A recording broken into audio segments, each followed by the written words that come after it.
Bienvenidos a un nuevo capítulo de Mentores, Mitos y Mercados, donde sabéis que siempre hablamos de los mercados financieros. Tratamos de desmitificar esos errores en finanzas que están tan extendidos en la sociedad y lo hacemos siempre de la mano de un mentor, de un reconocido profesional del sector. En este caso va a ser mentora Ana Bárcena. Muchas gracias por venir, que me hace especial ilusión que estés aquí porque eres la primera mujer que vas a ser entrevistada en este podcast. Y me gustaría que te presentaras un poco, que nos contaras algo de ti y sobre todo algún tipo de hobby o de anécdota curiosa que trate también de desmitificar el tema de los banqueros privados, que parecemos muy serios y no lo somos tantos. ¿Verdad? Sí, Pues mira, yo soy de Bilbao, igual que Iñaki, nací en Bilbao, pero residente en Guecho toda la vida. La verdad es que solo he vivido fuera de Guecho, ya no he vivido de España, pues un 4% de mi vida, más o menos, porque estuve un año en Estados Unidos cuando estaba estudiando, pues era el tercero de BUP, sí. y luego otro año en Madrid, cuando empecé en mi primer trabajo en BBVA, y el resto siempre aquí. Siempre en Bilbao, Sí. en el Gocho. Tira mucho, En el se Gocho, come muy sí. bien. Sí, en mi caso fue la familia, que yo Sí. me hubiera ido más tiempo fuera y no fuera de España, pero bueno, por circunstancias familiares tuve que volver. Bueno, aquí es cierto que sería muy bien, sobre todo en Guecho, pero bueno. De profesión y inversión, pues las finanzas me encantaban. Estudié la comercial, igual que tú, Igual que yo, sí. en nuestra querida comercial. Y luego también pues estudié la carrera de piano, que le hice un poco... Ah, como mis hermanas también. Sí. Mis hermanas también saben piano. Son las únicas que han hecho solfeo. Sí. Nosotros somos 4, las dos mayores hicieron piano y los dos pequeños no tanto. Ya no ¿Y sé. lo dejaste o llegaste? Pues concluí, pues, por no aguantar a mi madre, pues ya acabé la carrera de piano y además acabé la carrera a la vez, pues muy parecida, un cuarto de carrera, terminé la carrera de piano, colgué el título en la pared y ya está hoy, que así no he A ese vuelto. no.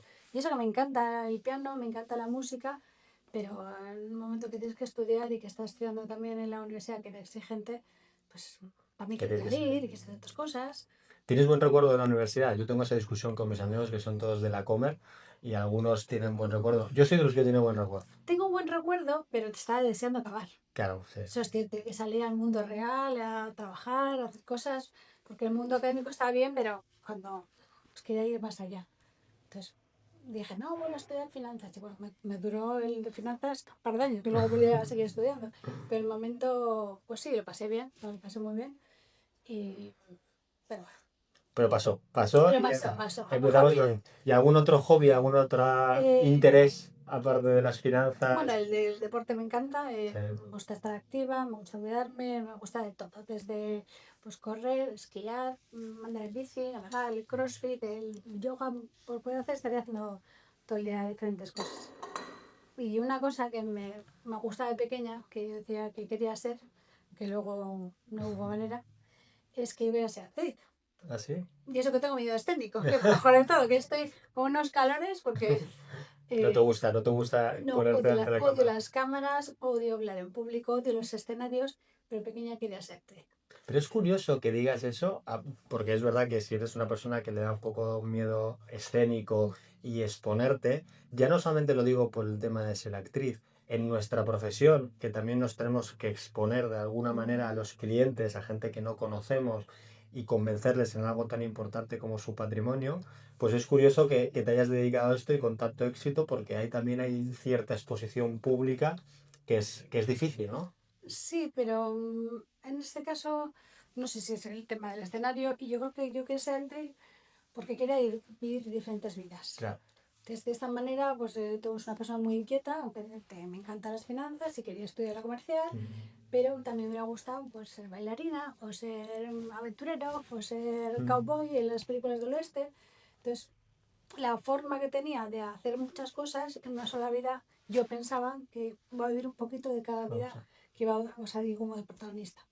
Bueno, un poco como los que... A mí me gusta mucho la lectura y una de las razones por las que me gusta leer es porque te metes dentro de las historias y de los personajes. Entonces es otra manera pues, de saber lo que era la antigua Roma o lo que es ser un vikingo, un pirata o, no sé, un detective privado, ¿no? Yo lo veo un poco por ahí que también a la hora de ser actor o actriz también vives otras vidas. Sí. ¿Y no crees que también como banqueros vivimos otras vidas cuando tratamos con personas distintas que necesitan distintas necesidades, distintas formas de relacionarte con ellos, porque no todos los clientes son iguales. Al final, yo siempre lo digo que los clientes de nuestro trabajo, de nuestro sector, que son muy ricos, hay una parte de la sociedad, que este es uno de los grandes mitos que existe, como si fueran gente muy extraña que viene de Marte. Y yo siempre digo lo mismo, nuestros clientes sangran cuando les pinchas, se ríen, tienen días malos, tienen días buenos, y también son un poco cada uno de su padre y de su madre. Yo no les trato igual como no trato igual a mis hijos o como no tengo la misma relación con mis amigos.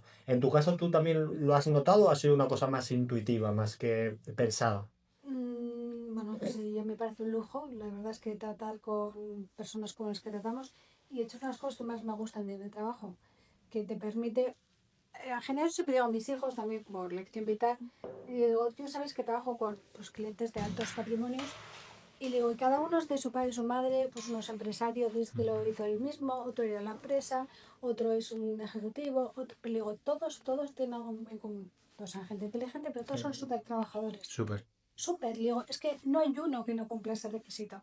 ¿Y no crees que además de trabajadores son generosos, que es otro de los Por supuesto, mitos en contra de los ricos, que está por esta, supuesto. esta imagen del tío Gilito que todos hemos visto de Disney, Eso no como que existe. acapara? Yo, en mi experiencia profesional, es gente muy generosa que no le importa compartir su conocimiento, su Sí, experiencia, las inversiones que han hecho, etcétera. O sea, que, que tienen esa idea de la abundancia, de, oye, yo no tengo que mantener lo mío porque se acaba, sino que el mundo es muy grande y cuando todos lo compartimos, muchísimo mejor, ¿no? sí, totalmente. El tema de la generosidad, que piensan pues la gente pues, más crítica, que es todo lo contrario. Sí, Y digo, no, si al final cuando uno, o sea, cuando decide cierto patrimonio es cuando realmente ya quiere cerrar sus puertas y sí. que nunca ha tenido, pero esta gente, digo, va mucho más allá, ¿no? Y sobre todo lo que dices, el tema conocimiento, que al final conocimiento, pues a épocas muy lejanas era más valioso que el oro. Sí, Que al final que la biblioteca de Alejandría, el Ptolomeo, lo que quería es llenarla de libros, llenar todo el conocimiento del mundo. claro. Y se valora lo que es el conocimiento y lo que es los empresarios o los clientes de todo tipo son súper, como digo, generosos en Mm. compartir pues, sus mejores habilidades o sus mejores tips, Prácticas. sí, prácticas en aquello que hacen. Totalmente. Porque no se ven, no se ven, dice, si yo lo sé y si tú lo sabes, como que te voy a quitar algo, como diciendo que es como que no tienes tú como si estás haciendo trampas y te voy a decir cuál es el truquito para que tú no lo puedas hacer.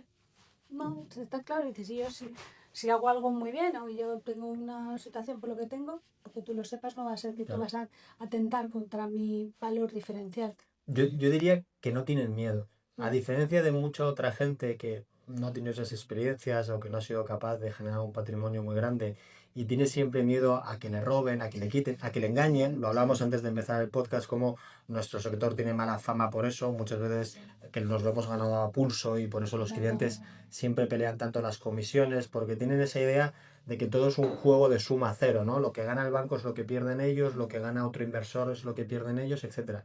Cuando has sido exitoso al nivel de nuestros clientes, y no lo has sido una vez, sino varias veces, te has tropezado, lo has vuelto a hacer, yo creo que pierdes el miedo, porque dices, oye, me puede pasar algo malo, pero no voy a tener problema porque sé que lo voy a volver a hacer. De hecho, comentábamos el tema de lo difícil que es abrir cuentas para los clientes hoy en Sí. día, que tenemos que preguntarles muchas cosas, pedirles mucha documentación. Yo no sé tú, pero a mí la parte que nunca tengo problemas es cuando les digo, cuéntame cómo has hecho tu patrimonio. A todos les encanta contar su historia y Sí, compartirla con lujo de detalles, con todo. ¿A ti te pasa lo mismo también? eso sí, aunque se contar su historia no tiene ningún problema de cómo empezaron, cómo ha sido la sucesión de su vida. Y lo que dices, luego pues, igual hay gente que es como, no sé si te voy a decir que se avergüenza o Mm. por tener menos conocimiento, o igual es menos loable pues que ha sido una herencia y Sí, que ha sido que yo me quejé con la empresa. claro. Entonces, yo digo, hay menos complejos, digo, cuanto más conocimiento tienes, igual la gente tiene más Sí. complejos. Y también, Tienes la vida más resuelta, ellos están sí, muy tranquilos ya en el nivel que han alcanzado, han pasado por muchos temas y yo creo que esa perspectiva te da mucha tranquilidad sí, y te quita muchos miedos y vives de una manera más tranquila, ¿no? Más libre también sí, diría yo, sí, ¿no? sí, Menos acomplejada. sí. Menos acomplejada. El tema de la Es, libertad es clave.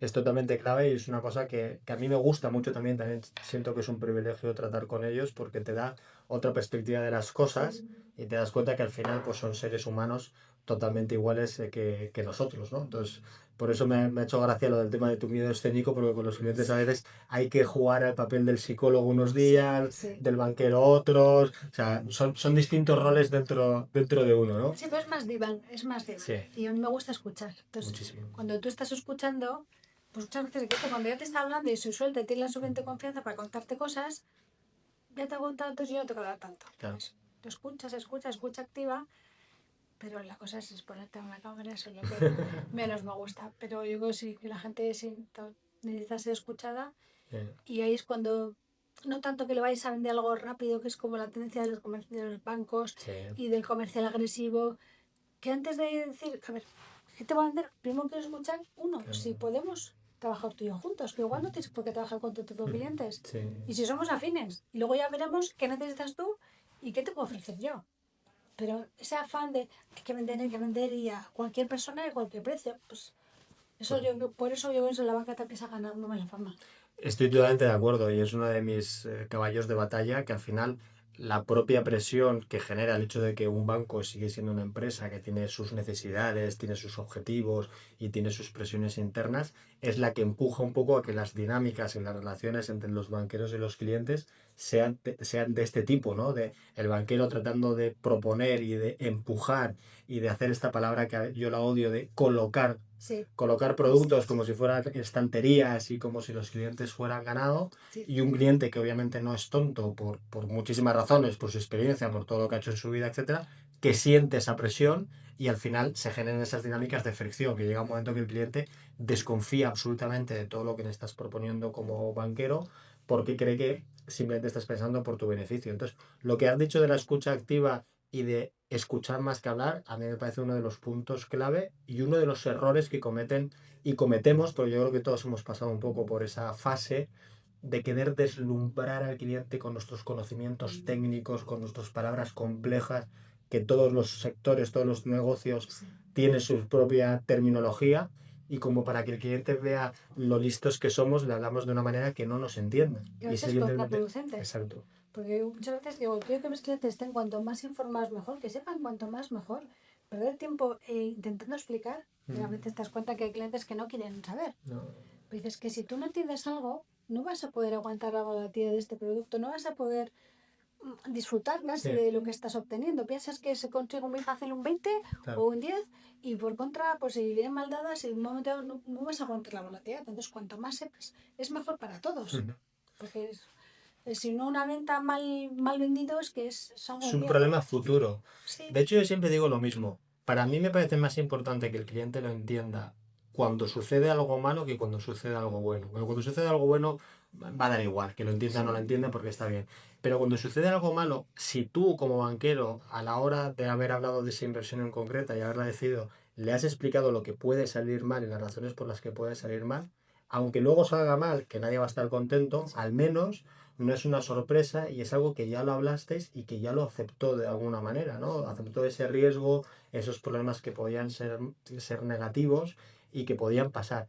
Y yo veo una tendencia muy generalizada entre nuestros compañeros y las generaciones jóvenes de solo hablar de lo bueno, solo hablar de las cosas que salen bien, solo hablar de los escenarios positivos, porque incluso ellos tienen miedo de hablar de las cosas malas por si la venta no se produce, por si no lo compren. Y yo creo que ese es uno de los gérmenes del mal que tiene nuestro sector en general, ¿no? Sí, es que tienes que entender que cualquier negocio, hay una oportunidad, pero la oportunidad siempre está asociada a un riesgo. Sí. Entonces dices, vamos a buscar las oportunidades y vamos a medir riesgo, no vamos a ir a todo lo que se mueve buscando la máxima rentabilidad. Pero tienes que explicar, todos lo dices, todo el mundo quiere ganar lo máximo posible con el mismo riesgo, pero tienes que dar a entender que no van de la mano. No. Y que si el cliente quiere ganar más, pues también tiene que arriesgar más. Sí. Esa es una máxima que sí que funciona generalmente en las finanzas, ¿no? Mayor riesgo, mayor rentabilidad esperada y lo contrario. Sobre todo en volatilidad, que muchas veces no es un riesgo finalista de pérdida, pero en el camino tienes que tener un cliente que entienda, que confíe, pues para que no toque el botón rojo en el peor momento. Correcto, es lo que hablábamos antes, que estábamos hablando de las nuevas tecnologías, que a mí me gustan mucho las criptos, invierto mucho con los clientes, digo, claro, yo nunca le voy a proponer que compre Bitcoin a un cliente mío que se vaya a poner nervioso con un -40, porque es casi seguro que en algún momento de su inversión va a haber un -40 de Bitcoin, porque es la naturaleza del activo. Entonces, ya no solamente es que el cliente entienda el activo, que el cliente entienda lo que hay debajo, porque puede haber uno, sí, yo sé lo que es Bitcoin, sé lo que es blockchain, creo que eso es el futuro, creo que va. Digo, vale, pero después de todo esto, tienes el estómago para aguantar lo que va a venir, que va a ser momentos de volatilidad extrema, de caídas muy pronunciadas, de escuchar todo tipo de cosas negativas sobre Bitcoin, de leer todo tipo de cosas negativas sobre Bitcoin. Vas a tener esa capacidad de aguante, porque si no la tienes, por mucho que te guste, es mejor que no inviertas o que la hagas con algo tan mínimo que tampoco tenga más, claro, no te quite el sueño y que probablemente quizás tampoco tenga sentido, ¿no? Entonces, yo creo que ese diálogo con los clientes, de tratarles como personas normales, como hablarías con tu madre, con tu hermana, con un amigo, es un poco lo que falta en nuestra profesión, ¿no? Humanizarla un poco más, quitarnos un poco las presiones de ganar, ganar, ganar que tienen toda la industria y hacer lo que se supone que siempre prometemos y nunca hacemos, que es el verdadero largo plazo, ¿no? Si tú estás con un cliente para largo plazo, estás para los momentos buenos y los malos, y ahí ganarás más y ganarás menos, ¿no? Entonces, yo lo veo de esa manera, que eso se ha perdido un poco, que nunca ha estado, quizás. Sí, se ha aprendido y ahora, pues, sobre todo en los grandes bancos, que su afán es pues que un cliente no tenga un banquero asociado. Y eso me parece contra natura. Totalmente. Lo que quieren es en rotación, y ya le pone a este y luego van cambiando y lo que quieren es que tengan, pues, su referencia sea el banco y no la persona que está atendiendo. Y cualquier negocio de servicios que es un negocio de personas, tú vas a cualquier servicio porque a ti te gusta que atiendan a esa persona, como te hace el masaje a esa persona, como te Sí. pone el café a otra persona. Tú vas a ser un cocinero y no vas a ir buscando, normalmente vas a un cocinero determinado Sí. porque estás buscando a esa persona como te está atendiendo. Y los bancos están haciendo todo lo contrario, los grandes bancos todo lo contrario. De hecho, es lo que hablábamos también, ¿no? Al final nosotros no tenemos la consideración que tiene, por ejemplo, un médico o un abogado, y realmente para nuestros clientes podemos tener en nuestro ámbito de decisión la misma importancia que el abogado, o más en algunas ocasiones que el médico. Y nadie se plantea ir a una consulta de su médico de 20 años de confianza y que le trate a otro. Es como, no, no, si no está el médico tal, me voy. Mucho menos con el abogado, que le has contado muchas cosas particulares y no quieres volver a contarlas. Sin embargo, con los bancos, con los banqueros, mejor dicho, y yo creo que es impulsado por la propia banca, que no quiere que exista esa relación entre el cliente y el banco, porque entonces ellos, como banco, como institución, pierden el poder, se han esforzado en que no suceda. Tú, de hecho, has tenido muchos años de experiencia en un gran banco, como he tenido yo en otras etapas, y ahora estás en una firma independiente. ¿Cuál dirías que es el gran mito que existe sobre la banca comercial, la gran banca, ¿no? Que todo el mundo da por sentado, pero que realmente es eso, es un mito. ¿Cuál dirías? Hay muchos, ¿eh? Pues Lo principal es seguridad. Sí. Que piensa que están en un gran banco están más seguros. Y eso es una falacia total y absoluta. Sí. Dices, a ver, seguridad, ¿cuál es lo que te da tu seguridad de tus activos, en nuestro caso financieros? Tienes una cartera de valores, una cartera de fondos. En primer lugar es el depositario. Claro.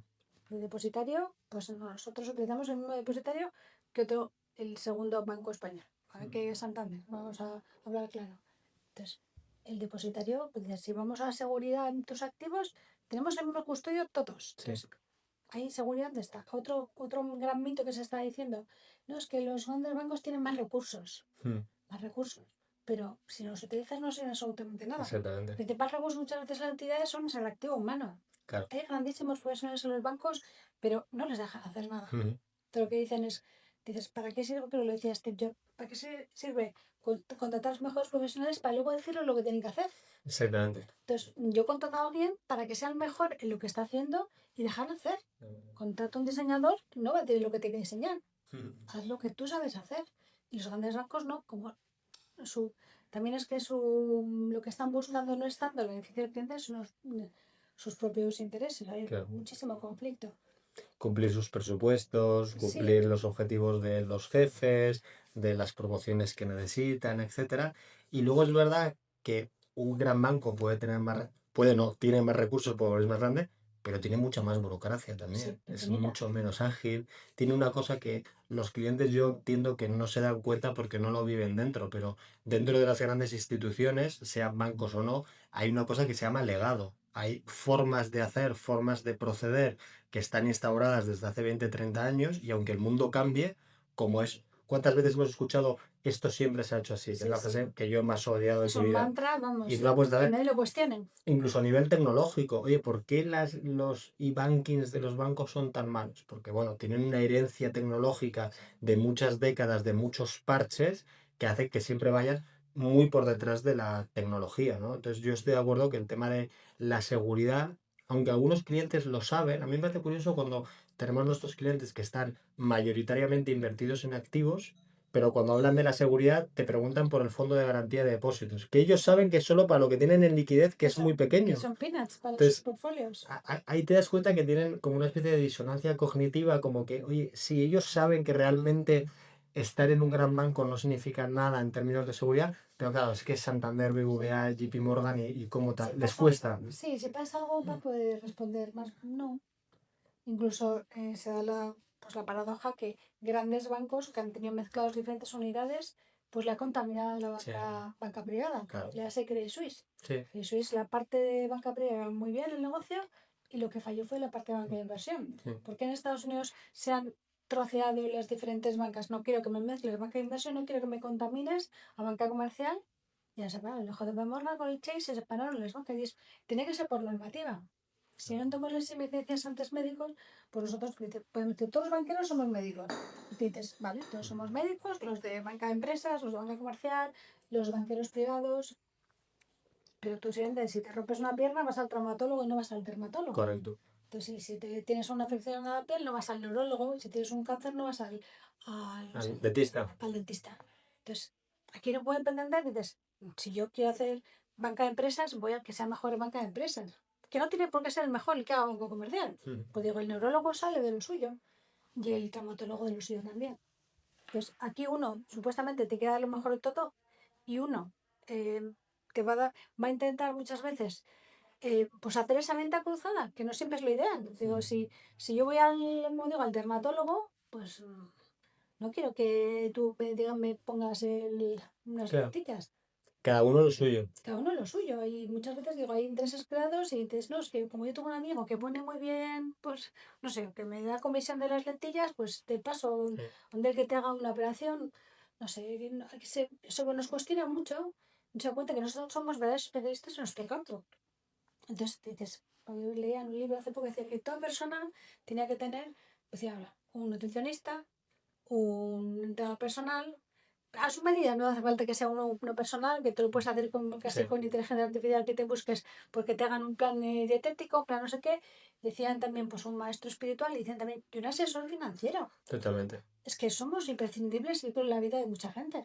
Yo creo que ¿No hay, se dan cuenta? es que no se dan cuenta también por subyace un problema de fondo, que es el tema de la educación financiera en este país. En todas partes es un problema, pero en el caso de España es especialmente sangrante, que hay muy baja educación financiera y unido a eso, que intensifica el problema, hay una muy mala concepción del dinero, como si fuera algo malo, Sí, algo sí. negativo, algo que te envilece y por tanto es lo que yo siempre digo, no puedes estar bien con tus finanzas, no te puede ir bien con tus inversiones si tienes una mala relación con el dinero, porque es algo que te va a sentir mal. Si crees que ganar dinero es malo, pues Sí. que ganes dinero con tus inversiones también te lo va a parecer, ¿no? Entonces, yo creo que hay culpas muy repartidas, hay culpas, obviamente, que ningún gobierno está interesado en que esto mejore, tampoco desde la sociedad civil se han hecho muchos movimientos a nivel de universidades o de colegios para impulsarlo, pero también creo que hay una responsabilidad personal, que es uno de las grandes debes que tiene la sociedad española, que está muy acostumbrado a que no sean responsables de ningún aspecto de su vida, que todo sea responsable de otra persona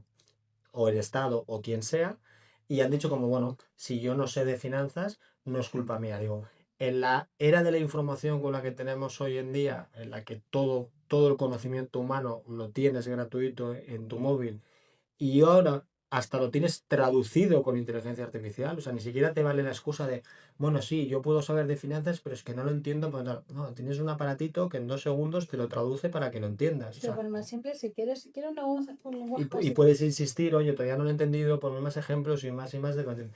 Yo creo que eso es para mí es el eslabón que falta, que creo que poco a poco la gente está yendo por ahí, se está dando cuenta que si quiere tener un porvenir mejor, si quiere cumplir sus objetivos familiares, necesita cumplir sus objetivos financieros, que van muy de la mano, y cada vez se están dando más cuenta de que necesitan saber más de finanzas y probablemente la tecnología les va a ayudar. ¿Vosotros tenéis esta percepción? Porque yo vivo en Suiza, vivo un poco alejado de eso, no sé si es tan así en España o no tanto. Luego todavía lo que es nuestra generación Sí, y más mayores, yo creo que todavía no. Que todo bien, lo que decías tú, ese ejercicio de responsabilidad falta. sí, De todos siempre es normalmente es culpa pues, del gobierno, de culpa quien de no sea. sé qué, culpa de no sé cuántos, que es que pues no me da tiempo a comer a casa, o es que no tengo tiempo, no sé qué dices, para el nivel de nutrición, para el nivel de deporte, siempre es más fácil buscar excusas antes de hacer un ejercicio de responsabilidad. Dices, vale, que te faltará igual formación en educación financiera, en saber los básicos, pero hay formación al alcance de todo el mundo, eso no es una excusa.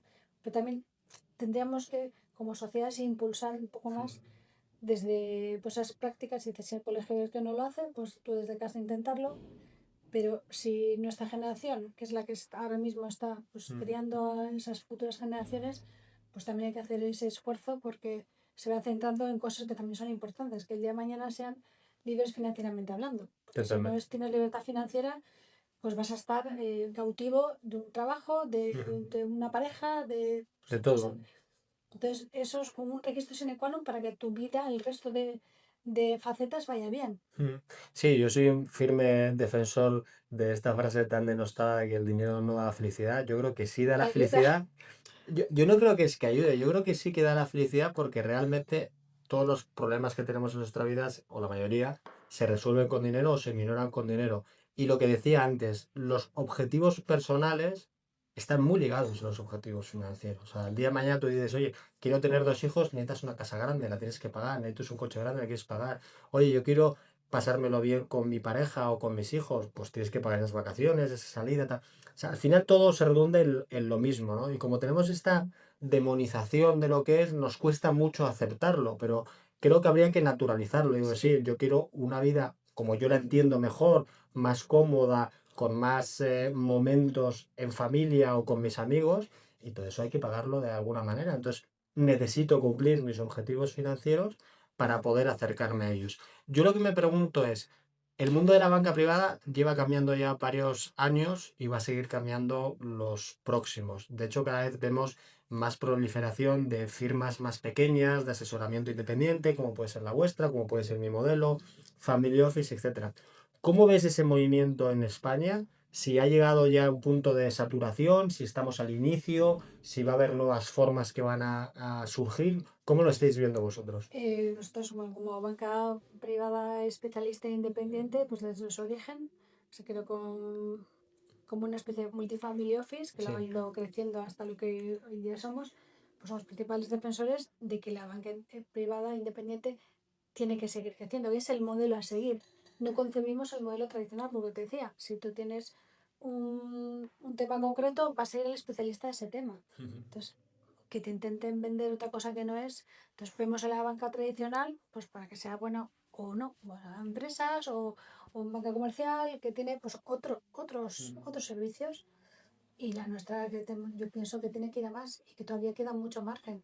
No sé si ahora el negocio en banca de las grandes bancas igual está en 80-20, en Sí, grandes cifras. Y yo creo que eso tendría que cambiar. totalmente. Yo en Estados Unidos lo que es la banca tradicional no tiene nada que ver con la banca privada. Sí. Tú te das cuenta en un banco y no es que ni se te pasa por la cabeza que vas a tener el mismo asesor financiero para tu patrimonio financiero. Personal. Aquí lo que pasa es que también juega la mentalidad española, ¿no? Que es mucho de tener todo en el mismo sitio. Oye, mi hipoteca, mi dinero, mi depósito, Sí, pues te mi... tienen trincado. Y al Sí, final claro. eso es lo que utilizan también. Y hay clientes jóvenes que ya son empresarios, que tienen sus circunstancias personales y que, a un caso reciente que me está diciendo, es que ahora mismo estoy brincado. Sí. Y es así, tú dicen así, porque pues por herencias de la empresa trabaja con un banco y, y tengo que tener, pues te obligan, incluso dices, pues empresarios de más tiempo, dicen, no, es que como yo trabajo principalmente con tal banco para el negocio operativo, que para mí es lo más importante de mi empresa, te obligan, y es así, te obligan para que me den luego líneas de financiación, para que no me corten el grifo de no sé qué, te obligan a tener la parte de banca privada. Total. Y la gente traga Claro. y dices, ¿y por qué? Y dices, no, pues que como me hacen esto y total, bueno, pues que y tú sabes que le estás dando un regalo y que no estás haciendo lo mejor para ti. Pues dice, no, pues hazme un fondo o hazme un seguro, hazme no sé qué. La vinculación. A Sí, mí me hace esa mucha gracia vinculación, pero es que es una cuando pides vinculación, una hipoteca que te dice, no, es que la vinculación, sí, digo, sí, pero no es una es la vinculación obligación, voluntaria, es una sí, sí, obligación. Para que me des la hipoteca, te sí, tengo que contratar el seguro, la tarjeta, el recibo, el no sé qué. Y no tiene por qué ser así, ¿no? O sea, no hay ninguna obligación ni regulatoria ni bancaria que sea así. De hecho, hace 20 o 25 años no era así y no ha cambiado la ley al respecto. Y yo creo que también es que hay falta de alternativas, ¿no? sí, cierto. Cuando el cliente se dé cuenta que tiene otras alternativas, que no tiene que estar secuestrado, porque está secuestrado por las entidades bancarias, yo creo que esto cambiará. Creo que necesitamos un paso generacional. Creo que los Sí, clientes de nuestra edad que tienen el dinero ahora o que son mayores, es difícil que den ese salto. Pero al mismo tiempo yo veo muy difícil, por ejemplo, mis hijos de 9 o 7 años, que ya son totalmente analógicos y que para ellos lo virtual y lo real es lo mismo, veo muy difícil que ellos sigan apreciando tanto instituciones grandes consagradas con oficinas cuando van a vivir toda su vida acostumbradas a hacer cosas con el dedo y a mover sí, cosas con el dedo, ¿no? que Entonces, ver un BBVA o ver un claro, un JP CaixaBank, Morgan les da igual. da igual, ve el edificio es muy Sí. bonito, pero no les aporta absolutamente nada. Entonces yo creo que ahí sí que cambiará y la sociedad se dará un poco cuenta que no tiene por qué hacer las cosas porque se lo diga una institución, porque siempre se haya hecho así, como decimos antes, o porque hay más alternativas. Pero ahora te voy a hacer la pregunta contraria.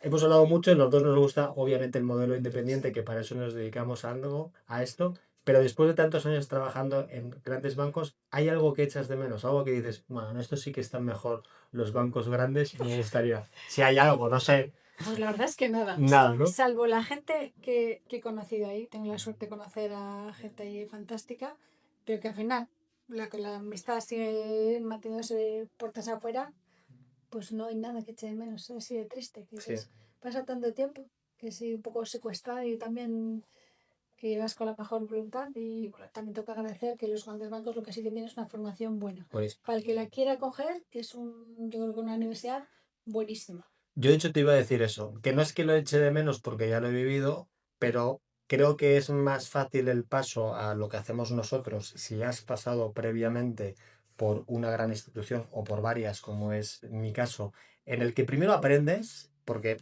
o sea, hemos hablado de lo malo, pero tenía que hablar de lo bueno. Son muchos años tratando con clientes de banca privada, te enseñan cómo son los modelos de asesoramiento, cómo son las formas de trabajar con los distintos clientes, te dan acceso a ellos, que eso es una cosa que también hay que tener en cuenta. Es muy difícil para una persona de 22 años que salga de la universidad empezar a captar clientes de alto patrimonio sin haber tenido ningún tipo de track record, de contacto, de networking, o sea, para el común de los mortales eso es muy complicado. Y el hecho de que una banca grande te dé eso ya de inicio, yo creo que es valuable y creo que en eso tienen su labor. Creo que eso también cambiará porque cada vez, como digo, habrá más modelos diferentes de asesoramiento independiente y ya no tendrás que un cliente ir ahí y solo tengas esa opción. Pero creo que en la época que hemos vivido nosotros y probablemente en los próximos años, esa parte sí que hay que concedérsela, que no tiene a mí. Es un poco lo que me fastidia, ¿no? Porque tienen las llaves del reino y a veces lo dejan pasar por, como digo yo, las gallinas que entran por las que salen. Muchas veces no les importa perder clientes con algunas prácticas porque saben que son máquinas de captación y el cliente que sale de un banco pues es el que entra por la otra puerta, ¿no? Pero Sí, porque tiene clientes muy cautivos muy por cautivo. diferentes motivos, por Sí, desconocimiento, porque siempre ha sido así en la vida. Es como aquí el cliente bilbaíno es del Atleti, del sí. Igualatorio Y y de del luego, BBVA, sí. o de otro banco en otro sitio. Entonces, pues dices, ¿para qué va a cambiar? Si siempre ha funcionado Sí. bien. Entonces, pues decimos, nuestras generaciones o eras de Telefónica Mm, o sobres de claro. Telefónica y luego ya llegó Vodafone, ¿eres de Movistar o Vodafone? Y ahora, Ahora da igual. da igual, Da igual. que te den mejor servicio, mejor precio en cualquier momento, pero Pues se han convertido en utilities, lo que son, o sea, que son indistinguibles y es precio. Yo creo que eso es lo que le pasará a la banca. Faltan muchos años para eso, pero es lo que le pasará. A mí, curiosamente, mis clientes tienen otra vinculación, los clientes latinoamericanos a veces tienen otra vinculación con los bancos, que esta la entiendo más. Y es que ellos empezaron siendo muy pequeñitos, siendo emprendedores sin tener nada, sin tener ayuda ni avales, y hubo un banco que confió en ellos y les dio el primer préstamo. ya, Entonces, yo esa fidelidad, que igual a veces la han pagado varias veces a lo largo de la relación, la puedo entender más, porque también creo que en esta vida hay que ser agradecido por y hay que supuesto. tal. Incluso eso va a cambiar, porque aquí en Europa estamos muy acostumbrados a que toda la parte de financiación y crédito lo den los bancos. En el mundo anglosajón no es así, en Estados Unidos de hecho es menos del 50%, e incluso aquí ya empiezan a proliferar muchas plataformas de crowdlending, crowdfunding, para que la propia iniciativa privada, propios clientes privados que tengan sus ahorros, puedan dar ese dinero y prestarlo en la economía real. Y con las nuevas tecnologías de cripto y demás, ni te cuento lo que va a ser, ¿no? Pero hay que concederle ciertas cosas a la banca grande Sí, que sí, todavía lo hacen tiene bien. su función, por supuesto. Y la seguirán teniendo. Sí, pero bueno, más de, como dices, más de commodity, que está Sí, un commodity y que luego sean los distribuidores o como es una eléctrica los que tienen pues, no. el buen servicio. Yo sí te digo, el tema de la regulación bancaria, lejos de ir hacia menos, va a ir hacia más Sí, y eso. alguien tiene que cumplir con todos los requisitos de capital y con todas esas regulaciones. Creo que en ese papel los bancos grandes todavía van a ser importantes y por eso se van a asemejar todavía más a, pues, a las empresas de telecomunicaciones o electricidad, que cumplen con todo el aparataje regulatorio que nadie quiere hacer. Sí. Esa es la razón por la que, no sé si hay gente que igual se lo ha olvidado, pero hace 15 años, cuando Apple, Google y Microsoft empezaron a ser lo que son hoy en día, la gente decía, oye, como tienen tanta liquidez, se van a meter en el negocio bancario. Y yo decía, Es nunca verdad. se van a meter en el negocio Se bancario. decía eso muchísimo. No te eso no cuenta en Amazon, en Apple, Eso es, que va a confías. haber Sí, Apple Bank y sí, es Amazon verdad, Bank. verdad, se me ha Y olvidado. era porque tenían bolsas de liquidez y claro, intuitivamente te suena Sí, lógico, sí, claro, si estos tienen tanto dinero y son tecnológicos, lo van a hacer mucho mejor que los sí. bancos. Claro, la gente no lo pensaba y yo debo decir que en ese momento ya Yo lo tampoco, decía. yo veía Yo sí lo clarísimo. decía, digo, lo que no van a querer es la regulación. ¿Y sabes por qué lo sabía? Porque yo lo veía en clientes míos que cuando yo empecé a trabajar, todos querían comprarse un banco para Ah, poder sí. controlar y tal. Y luego se dieron cuenta que no era negocio, que era un infierno tener un banco, un banquito pequeño para hacer tal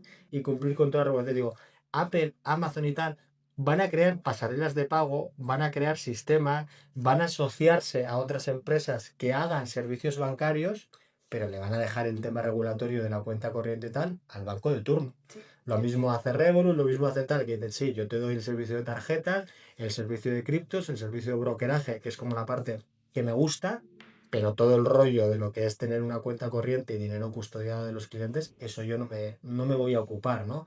Y creo que eso va a seguir siendo así, Sí. precisamente por el tamaño que tienen los bancos, que están ya asentados, que lo tienen todo hecho, y ese papel creo que es el que se van a quedar en el largo plazo, muy probablemente.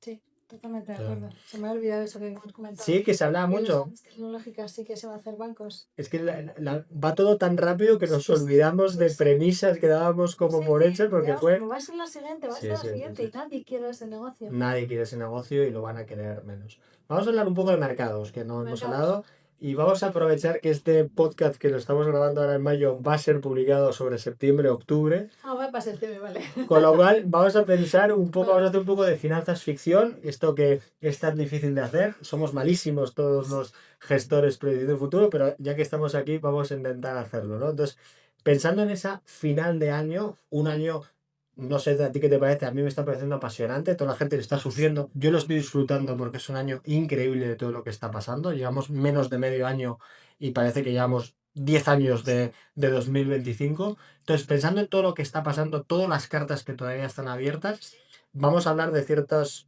predicciones que yo también me voy a mojar para el final de año. Lo vamos a hacer en dos bloques. La primera, obviamente, tenemos que hablar de las tarifas. ¿Qué va a pasar con las tarifas de Trump? ¿Y quién va a ser el ganador entre los dos grandes bloques que podemos decir que son China y Estados Unidos? Porque yo creo que el resto se va a acomodar. Es una anécdota.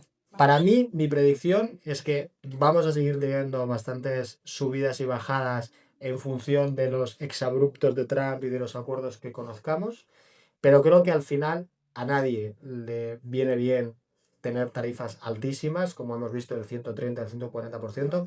Es como el tema nuclear, ¿no? Si todo el mundo tiene armamento nuclear, nadie lanza una bomba nuclear porque sabes que eso sería el fin de todos, ¿no? Y yo creo que esto es un poco lo mismo desde el punto de vista tarifas. Entonces, creo que al final nos quedaremos con esas tarifas del 10% de Trump, que es, digamos, lo que él realmente quiere. Es casi como en España. En España tenemos el IVA, en otros países Correcto. allí no tienen el IVA. Entonces, no está una tal locura decir un 10% para todo. No. No, no es tanta locura, si además consigue la otra parte que se habla mucho menos y para mí es muy importante, que es reducir las tarifas no dinerarias. Es decir, hay restricciones regulatorias, especialmente por ejemplo en Europa con todo el tema agrícola, agrario, que hace que de facto nadie te pueda exportar grano ni exportar cereal porque es imposible cumplir con todos los requisitos. Entonces, eso no ocupa titulares porque no Se es habla, tan... eso se habla. Claro, porque no es tan espectacular como es una tarifa del 100%. Digo, da igual que sea el 100 o el 200. Si yo no te puedo exportar, es como si tuviera una tarifa infinita porque un tax infinito por lo menos te lo puedo mandar. Y creo que en aras del libre comercio, que yo soy un fiel defensor y por eso no me gusta el 10%, pero si lograra reducir, y creo que lo va a lograr en algunas zonas, reducir esas tarifas, no estaría tan mal.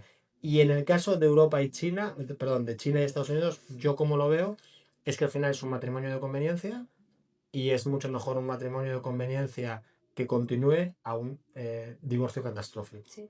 Entonces creo que al final también se acabarán entendiendo y seguiremos teniendo esta dualidad por muchos años, aunque cada uno va buscando sus aliados y va buscando un poquito sus cosas fuera del matrimonio, ¿no? Pero creo que tardará. ¿Cuál es tu visión? ¿Cómo lo ves en este punto? Yo también estoy de acuerdo que aquí, sin duda, las dos grandes potencias son Estados Unidos y China, el resto es una anécdota, somos piezas del tablero, pero que importan poco, aunque Europa sí es cierto que su volumen de importaciones respecto a lo que importan otros países tiene más relevancia en sentido absoluto, aunque los déficits sean Sí. pues, parecidos. No, tengo un déficit al día, claro.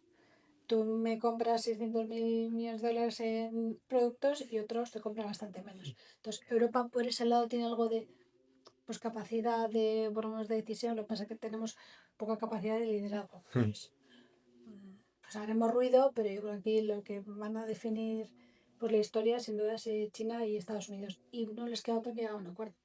Al final yo creo que aquí, si nos vamos a ya, aquí llegamos a un acuerdo por lo civil o por lo militar. Está claro Sí. que la China todavía no puede hacerle frente a Estados Unidos porque a nivel bélico está a años, todavía ciertos años, no te voy a decir años luz, Puede estar más lejos. está más lejos, entonces no podría llegar nunca a un enfrentamiento bélico con Estados Unidos. Entonces no les queda otro remedio que pues un tirada floja, por lo menos hoy vamos a sentarnos a negociar, que parece que la fiesta continúe y este hombre por lo menos, entonces si pensamos que esto tiene un plan, que no es que cada día me experto con una cosa y tiro tiros al aire.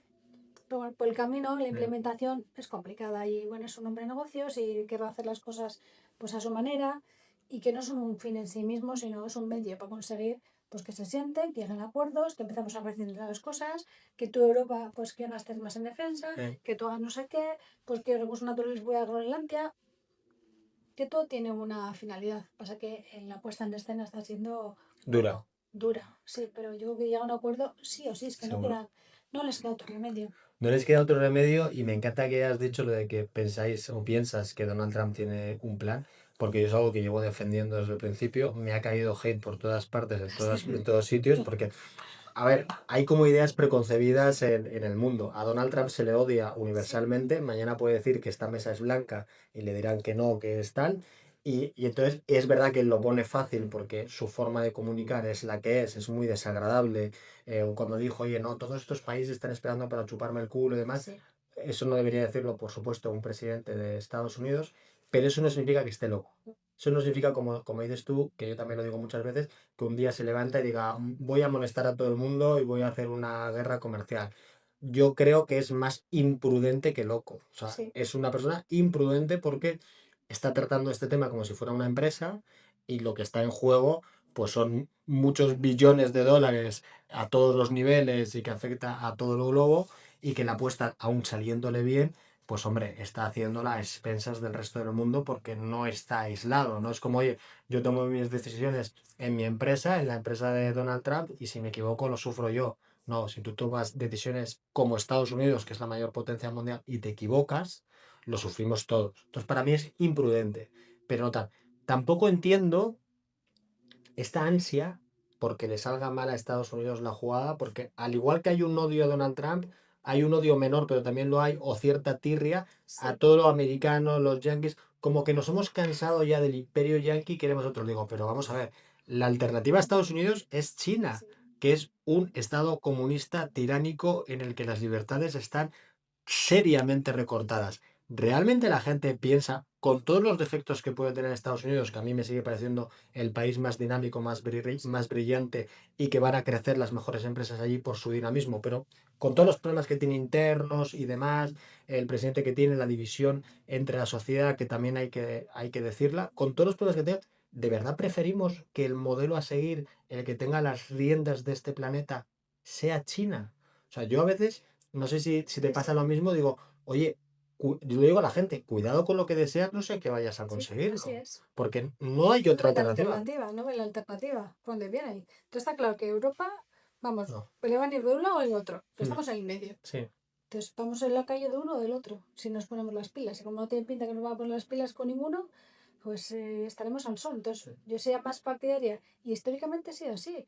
Si Estados Unidos ha sido el que es imperio de Europa, en todos sí, los conflictos ha sido papá salgo al rescate de sí. todos. Y ahora, pues Europa, no sé qué piensa, que no le tiene una, digo, le queda servidumbres o pleitesías, pero yo estoy contigo que el camino de China pues es imparable eh, y ahí, bueno, el modelo social y económico que tienen no creo que sea el más deseable. Por otro lado, también China ya no es el comunismo a lo ruso, Ujú. ya No, es un comunista, un modo capitalista y es un comunismo inteligente porque se han dado cuenta que la única manera de crecer es permitir cierta libertad de mercado en la parte que a ellos les interesa, pero sigue siendo comunismo a nivel de toma de decisiones, planificación, control de las masas, ausencia absoluta de ningún tipo de democracia ni sistema político, etcétera. Entonces, claro, es un comunismo más inteligente, pero sigue siendo un modelo comunista y muy duro. Entonces, es que está yo demonizando el capitalismo. totalmente, Y eso es un problema, un problema, es un gran problema. un Pero lo problema. que dices, el capitalismo, ya se ha visto que el comunismo es, bueno, estoy metiendo aquí temas de política que no me Sí. gusta, pero el mundo no va nunca mejor con el No. capitalismo. Y la gente vive mucho peor, mucho más ignorante, mucho más pobre. Si lo que, como decíamos, soy de un cliente, que es que la pobreza no se reparte. Claro, Hay que generar riqueza para poder repartir. sí. Entonces, tiene que evolucionar tu país, tiene que evolucionar el mundo para que todo el mundo viva un poco mejor. Ahora nos quejaremos de que hay millones de cosas malas en el mundo, pero el mundo claramente está yendo mejor. Sí, Hay menos enfermedad, ya se está viendo que la media de pues, la defunción es mucho más elevada, la edad, como se dice, la mortalidad, mortalidad. pues tanto infantil como ya tenemos un problema porque nos morimos mucho más tarde, entonces hay menos guerra que antes, la gente se muere de muchas menos cosas, pero tenemos la sensación de que el mundo va peor. No, en sentido objetivo, el mundo va mejor. Nunca ha habido mejor momento para la humanidad que el actual. Yo acabo de hacer una conferencia, una webinar en México sobre esto, que hablaba sobre el progreso, y efectivamente fue mi segunda ola de hate. La primera fue por lo de Así. la Trump y ahora fue por decir esto mismo que acabas de decir, que estoy totalmente Bueno, de pues no acuerdo, somos conscientes, o que, sea, que nunca había, o sea, si tú tienes que decidir un año de toda la historia para nacer, es 2025. Y cuando sea 2026, 2020, o sea, en términos de mortalidad, en términos de esperanza de vida, en términos de renta per cápita, en términos de calidad de la medicina, de calidad de ocio, de cualquier métrica que quieras verla, recursos. de recursos, estás incluso tiempo de trabajo. Se trabaja la mitad que hace 50 años en términos de horas. No ha habido ningún momento de la humanidad mejor. Cualquier faraón, cualquier rey visigodo, cualquier rico del siglo XIX-XVIII se cambiaría por nosotros con los ojos cerrados. Y el capitalismo ha tenido un papel fundamental. Hasta 1800, más del 80% de la población mundial vivía por debajo del umbral de la pobreza. No tenía capacidad para subsistir. En algunas zonas geográficas era el 96. Hoy en día está por debajo del 4%.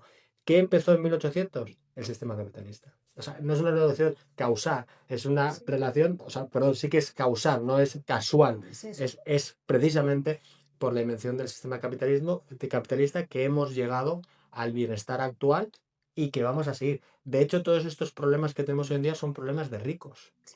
O sea, pensar muchas de las temas ideológicos, de si las minorías oprimidas, de si la Sí. identidad de género, etcétera, son problemas que en cualquier tribu africana no se la plantean ni de Hasta la vida coña que porque está pasó. otra cosa, pero es que nuestros abuelos tampoco. O sea, no te tienes que ir a una tribu africana. Incluso en Europa, en Occidente, te vas a 30 años atrás y estos temas no había, porque había problemas mucho mayores. Lo que acabas de decir tú, la pirámide de Maslow. Sí, cuando es la identidad de género. Te dices Ta- a todo y le dices, hombre o mujer, ¿de qué me estás contando? Entonces la gente se cuestiona tantas cosas. Sí. Dices, Hoy en día es más probable morir de obesidad que de hambre. sí, Y eso es un avance, o sea, eso es una cosa que obviamente nos debería preocupar que haya tanta obesidad, pero debería darnos cuenta que hay tanta obesidad porque hay tanta abundancia, sí. porque hemos superado en prácticamente todas las partes del mundo los problemas de pobreza y de hambre. ¿Qué es lo que pasa? Que la gente sigue cogiendo un sitio concreto de la Tierra en que hay problemas y dice, fíjate, estamos fatal por este problema. No, estamos mal ahí, hay que arreglarlo y hay que entender que estar mejor que nunca no significa que estamos perfectos. Todavía queda margen de Sí. mejora. Que Pero siga hombre, quedando. y que siga quedando y seguiremos mejorando, ¿no? Pero yo en eso estoy totalmente alineado contigo. Temas de ganadores y perdedores de 2025. De momento Europa está liderando prácticamente todos los índices. Muchos Muy bien, países España. España lo está haciendo absolutamente increíble para sorpresa, sobre todo Sí. de los que o vivimos aquí o tenemos relación. Y luego siempre hay que jugar al tema de lo mejor activo y peor activo. Yo me mojo, yo creo que Europa va a terminar siendo de los mejores, o sea, por mucho que cambie la historia del año, hay mucha inercia positiva. Yo sí que creo que Estados Unidos va a acabar mejor de lo que está ahora, pero no creo que le dé tiempo a recuperar Sí. lo que ha perdido este año con Europa, que lo sigue haciendo muy bien y probablemente por esta inercia lo siga haciendo bien y sean los ganadores de 2025. En cuanto al mejor activo, para mí va a ser Bitcoin, una vez más. Ha empezado de manera Vamos a hacer pleno, ¿eh? Que va a ha, ser así. ha empezado de manera imparable y yo creo que tiene tracción y lo veo tranquilamente por encima de 150.000 a final de año. Y peor activo, una vez más, probablemente sea la renta fija americana de largo plazo, que yo creo que es lo más complicado ahora mismo de saber por dónde va. No me gusta demasiado cómo se están moviendo las tasas y creo que esa va a ser mi predicción. Europa gana, Estados Unidos se recupera algo, pero no llega. Bitcoin mejor activo, peor activo renta fija de largo plazo. ¿Cuál, Pues cuál es tu esto me opinión? parecía, pero más que nada porque estamos ya como en la final, Sí, finalizar el primer tiempo, entonces viendo si el primer tiempo ha sido 2-0, pues es fácil pensar que sí, dices, con la segunda claro. parte mucho tienes que recuperar. Entonces, si me has preguntado en enero, la pregunta sea más difícil. Pero Sí, viendo lo que íbamos a partido, porque digo, me parece difícil, salvo que pase una debacle o sí. no sé qué historia, si esto sigue más o menos normal, con sus tiras aflojas, no le va a dar tiempo a Estados Unidos a recuperar a Europa. Entonces, vamos, el tema China, pues es un mercado que este año también lo está haciendo, está Muy recuperando, bien. pero luego también hay tanta diferencia entre determinados mercados, Shanghai lo está haciendo también, pero el MSCI China sí, Sí.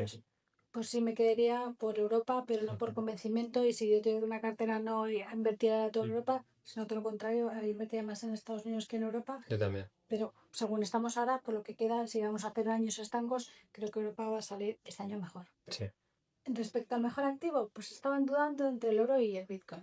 Pues son dos activos que por cuestiones, a unos casos parecidas y diferentes, Sí. creo que estoy positiva a los dos.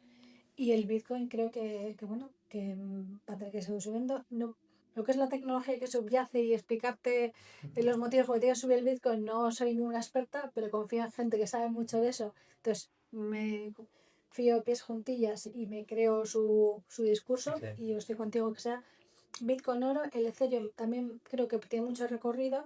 Pasa que también como lleva tanta diferencia respecto a Bitcoin Sí. Ethereum, igual le cuesta recuperarlo y alcanzarlo. El otro día lo que hablamos de las nuevas generaciones, de que otras cosas, mis hijos me estaban dando del Ethereum. Sí. Me decían, oye, compra Ethereum porque creo que va a subir mucho.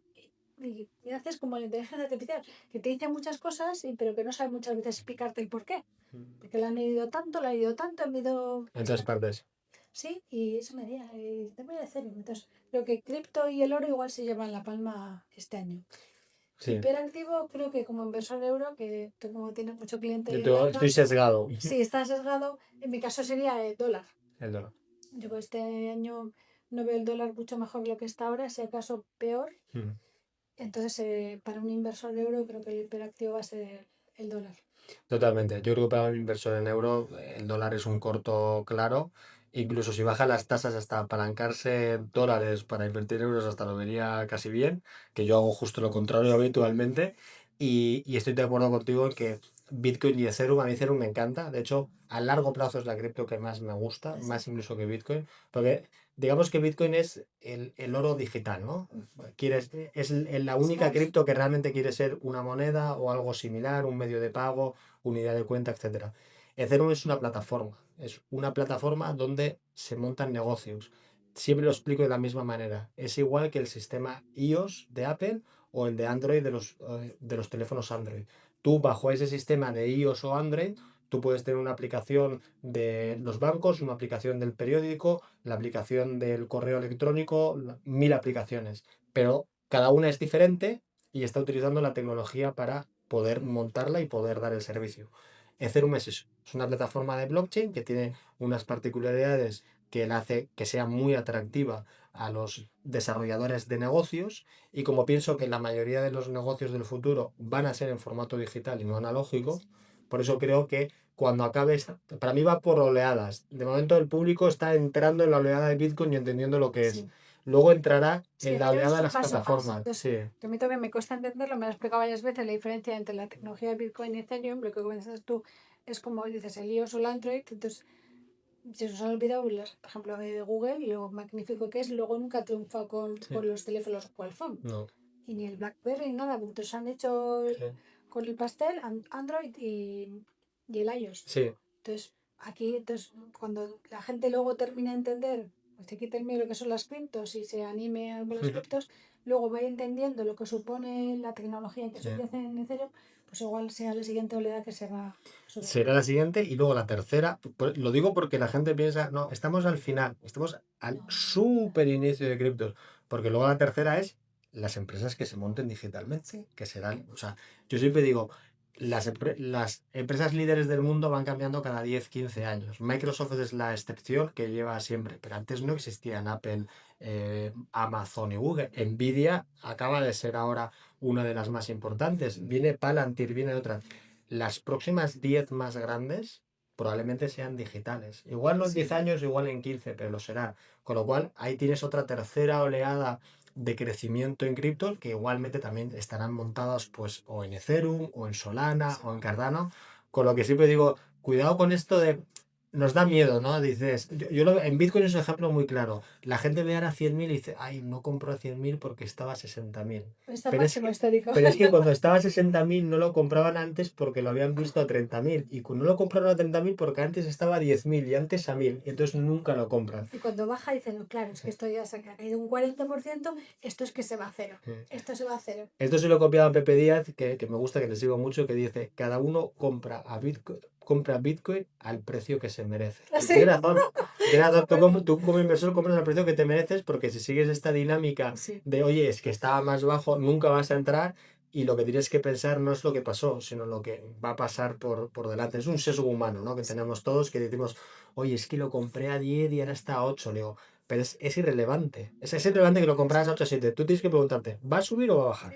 Si tú crees que va a subir, te la tienes que quedar, independientemente que la Poco más si compras puedes. o compra más. Y si crees que vas a bajar, tienes que venderla, porque vas a perder más, ¿no? Entonces con Bitcoin pasa un poco lo mismo, y estoy de acuerdo contigo totalmente que el dólar va a ser uno de los peores activos del año, seguro. O sea, yo, claro, yo como vivo en mundo dólar no Sí, lo que no pienso creo, tanto, ¿no? digo que no creo que era porque que no tendría dólares, no tengo tan claro, yo no vendería dólares ahora mismo, Sí, teniendo, no sé tan seguro tú ponerme corto, pero con lo que lleva ya de caída sí, y que no veo que tenga visos de mejora, dices, por esto Estados Unidos como mercado, pues está casi plano en el año, el Nasdaq está cayendo un poquito y que lo puede recuperar, pero bueno, en este caso no creo que tenga visos de mejorar. no, Se puede quedar este rango, por el 90, entonces niveles de estos niveles igual sí te puedes plantear empezar a construir cartera, pero no veo por qué motivo tendría que ponerse de repente a 1,05 o 1,10.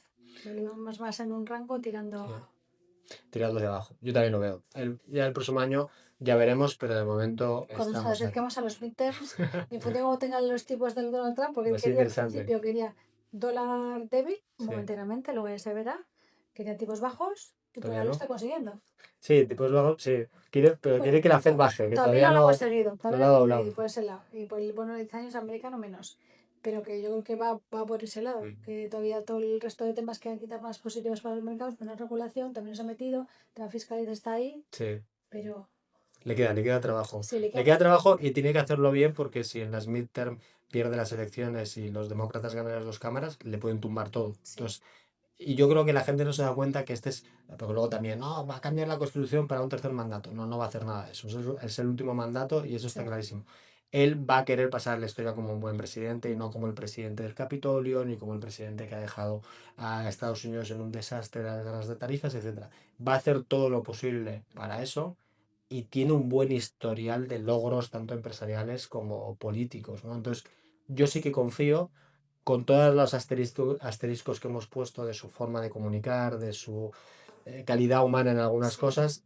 Creo que hay que distinguir la persona del personaje, hay que distinguir cómo habla de lo que hace y de lo que quiere. el dato del relato. Exactamente. Y creo que hay una parte suya muy buena de es, oye, yo quiero un Estado más eficiente, más pequeño, quiero más libre comercio, quiero más importancia para los emprendedores, para los empresarios de este país y El que eso haga. DOE, que es un grandísimo departamento. Exactamente. Que alguien se plantea un estado, recortar gastos, burocracia, es que es maravilloso. Son mi La ley gente, a nivel mundial. sí, Realmente. quejarse y dices, pero si esto es lo que Sí, todos sí, sí. buscamos. Menos empleo público, menos burocracia y vamos todos, vamos, al turrón. Fíjate lo que es el síndrome de Estocolmo que tiene la sociedad. Cuando hacen las encuestas del CIS, aquí de las encuestas en España, más del 70% de los españoles suelen decir que no les gusta cómo los políticos gestionan lo público y cómo gestionan los impuestos. ¿Crees que tus impuestos están bien utilizados? No. Y cuando vemos noticias de otro político que está haciendo precisamente lo que se suponía que debería ser la respuesta a esa pregunta, que es, oye, ya que yo lo utilizo mal tu dinero, pues te lo devuelvo y te dejo en el bolsillo. Tampoco nos gusta. No, Porque creo que es todavía más importante lo que hablábamos antes del tema de la responsabilidad. Les gusta menos a la sí, gente ser responsable es que me que al hecho que le agobian. utilicen mal su dinero. ¿Sí? Sí, siempre se decía, solamente de la universidad, un profesor que seguro hemos tenido los dos, decía, ¿qué preferirías? Que, pues, que te paguen todo el... Eso también lo creo que lo dijo el de la COE, Sí, claramente. Pues claramente sí. dales todo el dinero y que luego ellos vayan pagando. Claro. A la seguridad social, Sí, sí. pues a todos los impuestos que pagas tú, por, si Mm. ellos los ven, toma todo y tú empieza a pagar. Empieza a pagar. A ver si lo gestionan igual. Mm. Y ve el verdadero coste. Y la gente no lo quiere, no lo quiere ver. Prefiere no verlo, Sí, prefiere no verlo. O no sea, prefiero. prefiere seguir dando dinero a gente que ellos mismos dicen que se lo están utilizando mal Sí, a ser responsable. Y yo creo que eso es uno de los temas que como sociedad civil tenemos que luchar para cambiar. No tanto esperar que venga un buen amo, venga un buen gobernante, que sí. sea súper buena persona y no, yo creo que confiar en eso es no entender cómo son las dinámicas de los políticos y cómo entender quién quiere la carrera política y qué incentivos tiene. Yo creo que tiene que salir de la sociedad civil y que tiene que salir en foros como este y otros muchísimo más importantes que empujen a la gente a volver a tomar las riendas de su vida y a volver a ser responsable. Porque tú eres responsable en otros ámbitos de tu vida, en la educación de tus hijos, en el cuidado, en tu casa. Es decir, ¿por qué no en los temas de finanzas y en los temas de impuestos que también te repercuten, no empiezas a ser un poco más responsable, ¿no? Yo creo que eso es vital y tenemos que luchar por ello. Has metido en la universidad, y eso me recuerda, que no se me olvide, porque esta pregunta más me interesa a nivel personal, Sí. el tema de los estudios formativos, la titulación, porque debo decirte que eres la única persona que rivaliza conmigo en títulos. Tienes el CCA, tienes el CIA, tienes el CAIA, tienes varios. Entonces te quería preguntar, ¿qué te motivó, a ver si es lo mismo que a mí, a sacarte todas esas titulaciones? Y si hoy en día No competir contigo, ¿eh? no, ya sé que no es No hace competencia, competencia con los demás. pero no, además esto lo hacemos por nosotros mismos, Sí, ¿no? sí, Yo es creo que por verdad. aprender. Y si hoy en día estás formándote también o tienes pensado formarte en algo más. Pues, ¿por qué empecé con Sí, tantas titulaciones? Lo primero es que soy la eterna aprendiz, me encanta aprender. sí. Entonces, enfrento que el mundo hay tantísimas cosas que aprender y siempre ha sido, pues yo tengo esa ansia, pues te decía antes, actriz, por conocer diferentes cosas, diferentes temáticas y luego llevado al tema profesional, pues si quieres aprender, pues digo, pues la mejor forma de ser mejor profesional, pues empezar con una y luego van saliendo otras. Ese espíritu, pues, no te diré, inconformista, Sí. pues eso, de autoexigencia, tengo ese gran defecto de ser muy perfeccionista. Entonces, si quieres que algo sea de calidad, o que sea Te una tienes, te servicio, tienes que profundizar. sí tienes que profundizar, no queda otra. No puedes decir, no, yo soy muy buen profesional, pero no has estudiado, no tienes formación. Entonces, eso me parece un requisito imprescindible. Digo, pues esa ansia De saber. de saber y de ser un buen profesional que estás haciendo. Ujú. La técnica que subyace todo lo que estás haciendo. Evidentemente las cosas siguen avanzando, pero si no tienes una base, no vas a ser capaz de comprender lo que Correcto. va sucediendo. Y luego también por esa actitud, diría yo, o mentalidad ante el cambio. Ujú. Que siempre pienso que lo único que permanece en la vida es el cambio. Es el resto de cosas, eso se repito, no soy yo la que dice la frase maravillosa. Entonces, si tienes ese espíritu de aprender y estás siempre viendo que las cosas van a cambiar y pueden cambiar, seguro, pues está constantemente formándote, pues creo que pues es una actitud de vida. ¿Y ahora estás estudiando algo nuevo o tienes planteado? Ahora mismo estoy casi estudiando lo de mis hijos. Porque, Te pues, pasa como a mí, que hay que hacer los deberes y hay que ah, volver a recuperar el conocimiento pasado. sí, le digo, "Joder, sí, pero sí, en mi época yo he sido siempre que iba sola, que no te quería ver nada, de repente, si no les ayudas a tus hijos, o no tienen extraescolares, no tienen no sé qué, Una locura. parece que no funciona. Le digo, ¿qué estamos haciendo mal por el sistema educativo? A mí me parece una locura. Yo Totalmente. además, encima, mis hijos van al liceo francés, yo no hablo francés y la otra parte es alemán, que se aburreo y me paso el día con Google Translate tratando, a veces ni entiendo yo las preguntas que tienen, o sea que no les puedo ni echar la bronca porque es que ni yo lo entiendo y digo, pero ¿en qué momento los padres nos hemos vuelto como profesores de refuerzo de nuestros hijos? A mí mis padres en la vida hicieron un deber conmigo, Tampoco. ni de ninguno de mis amigos. Quizás alguno que no sé, no se le daba bien matemáticas o inglés, iba a Sí, una profesora particular, a sí, una academia, no sé. Pero esta esclavitud que tenemos los padres de estar con los hijos, yo me paso 2 horas los fines de semana con ellos, ando, y hacen deberes en el colegio también. sí. Y digo, tienen 9 y 7 años, cuando tengan Yo no 14 y 15, sé ¿qué va qué a ser? pasa con el sistema educativo Me que hace una estamos. locura. Yo paso a mis hijos al sistema británico porque Sí, no, no iban bien con el sistema español. tradicional, sí. Sí, a mí tampoco me gustaba y la verdad es que me parece que es el modelo anglosajón infinitamente más práctico, más pragmático que el nuestro, que creo que está encima yendo a peor, claramente a peor, pero aún así, eso de que todo el mundo nos estamos elevando el nivel artificialmente y queremos que todos como ven que va con lo que dan en el colegio, pues parece que todos llegan porque todos tienen refuerzo Sí. de todo, pues van subiendo el nivel artificialmente porque luego no llega a ningún sitio. Entonces, Yo creo que también hay este afán de controlar y de etiquetar todo también, ¿no? Porque al mismo tiempo que han aumentado mucho los deberes y un poco la involucración de los padres, a mí me parece muy curioso cuando algún amigo me dice, no, es que tenemos examen de sí, mañana. sí, es No, verdad. tú no tienes Es nada. verdad, es verdad. Tu hijo tiene un examen, pero tú no tienes absolutamente nada. Que le quieras ayudar y tal, me parece fenomenal, pero Sí, no, sí. no asumas que el examen es tuyo, porque, o sea, yo era al revés. Yo me acuerdo cuando era pequeño le pedía a mi aita, le pedía a mi padre, oye, saca un sobresaliente, me regalas algo, y me decía, es tu obligación, Sí, sí, hijo. es verdad. Decía, o sea, la mía es trabajar y tal, y la tuya, tu trabajo ahora es estudiar. Yo no te voy a dar nada extra por hacer lo que tienes que hacer. Y me parece una buena enseñanza y creo que se pierde un poco cuando de repente vamos en tándem y Claro. los padres tenemos los exámenes con los hijos, porque claro, si luego suspende es como que también es culpa mía, ¿no? Sí.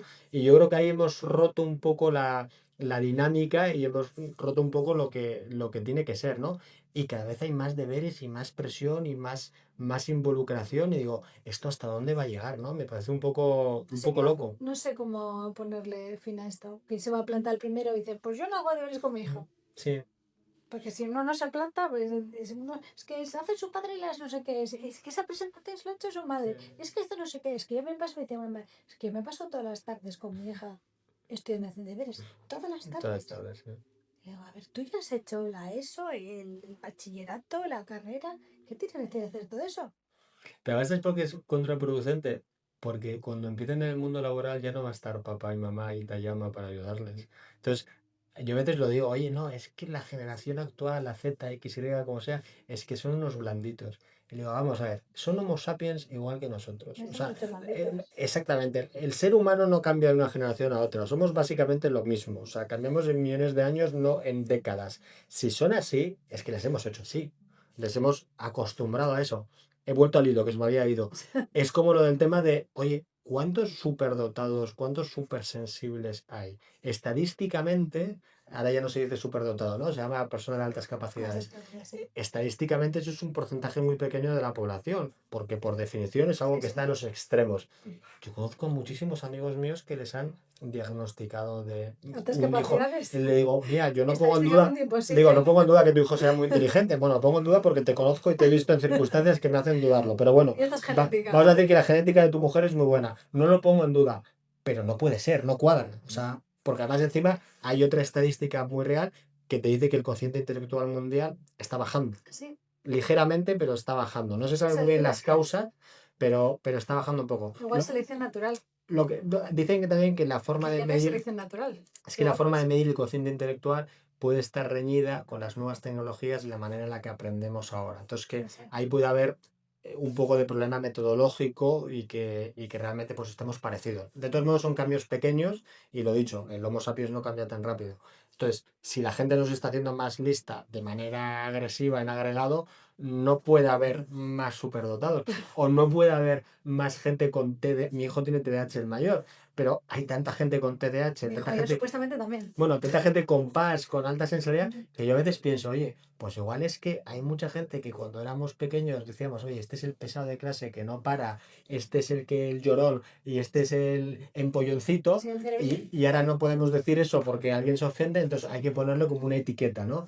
Y digo, joder, yo creo que esto se nos ha ido un poco de las manos, porque al final acaba siendo una presión para los padres terrible el tener de, oye, no, es que yo me he leído 200.000 libros de TDAH, de tal, de todo esto, porque hay que tratarles de una manera específica. Digo, creo que hemos perdido un poco la naturalidad y hemos perdido un poco el norte, que estamos hablando de niños pequeños y que es todo normal en los niños pequeños, ¿no? Yo ahora tengo un bebé de 6 semanas y con mi mujer, que es su primer hijo para ella, me dice, oye, ¿y esto es normal? Te digo, todo es normal con los bebés, todo, porque son bebés. Y cada uno es O diferente. sea, que llore mucho es normal, que llore poco es normal, También. que haga muchos ruidos al comer es normal. Que no. Entonces, parece que cuando ya son un poco mayores se nos olvida que a edades bajas hay una dispersión muy grande también de caracteres porque no está formada la personalidad, no está formado el carácter y tenemos yo creo que mucho afán de buscar una explicación, ¿no? Sí. Oye, es así y no nos vale con que es así porque es así, no, tiene que ser así porque tiene esto, tal, lo otro, ¿no?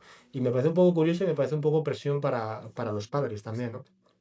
Porque al final estamos todos ahí. Yo total y absoluto. Por eso he dejado mi formación, que me apasiona formarme en cosas, porque ahora estoy más centrada en que Ah, intento dedicarles el menos tiempo posible, porque luego soy muy mala profesora, no tengo paciencia, pero tienes que hacer la logística. ¿Y tienes examen? No sé qué. Le digo, no le digo tenemos, pero casi estoy.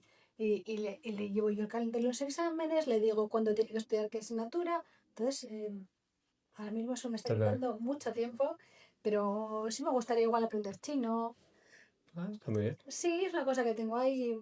Sí, árabe también igual me llama un poco la atención, pero viendo menos gordos hay más chinos en el mundo que Mucho árabes. más. Entonces creo que es un mercado un poco más grande, que igual está más cercano el árabe.